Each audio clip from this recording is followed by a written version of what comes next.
ஒரு கிராமத்தில் ரமேஷ் என்ற பால் வியாபாரி வாழ்ந்து வந்தான். அவன் தினமும் காலையில் நல்ல தரமான பாலை வீட்டு வீடாக சென்று விற்பான். ஆரம்பத்தில் அவன் நேர்மையாக இருந்ததால் அனைவரும் அவனை நம்பினர். ஆனால் காலம் செல்ல செல்ல அவனுக்கு பேராசை அதிகரித்தது. நான் இன்னும் அதிக பணம் சம்பாதிக்க வேண்டும் என்று நினைத்த ரமேஷ் பாலில் தண்ணீர் கலந்து விற்க ஆரம்பித்தான். வாடிக்கையாளர்கள் கவனிக்க மாட்டார்கள் என்று அவன் எண்ணினான். இதனால் அவன் லாபம் அதிகமானது. ஆனால் பால் வாங்கிய குழந்தைகள் உடல் நலம் குன்றத் தொடங்கினர்.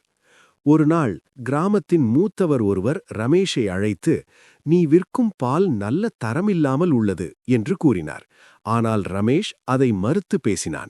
சில நாட்களுக்குப் பிறகு அரசு அதிகாரிகள் கிராமத்திற்கு வந்து பாலை சோதனை செய்தனர்.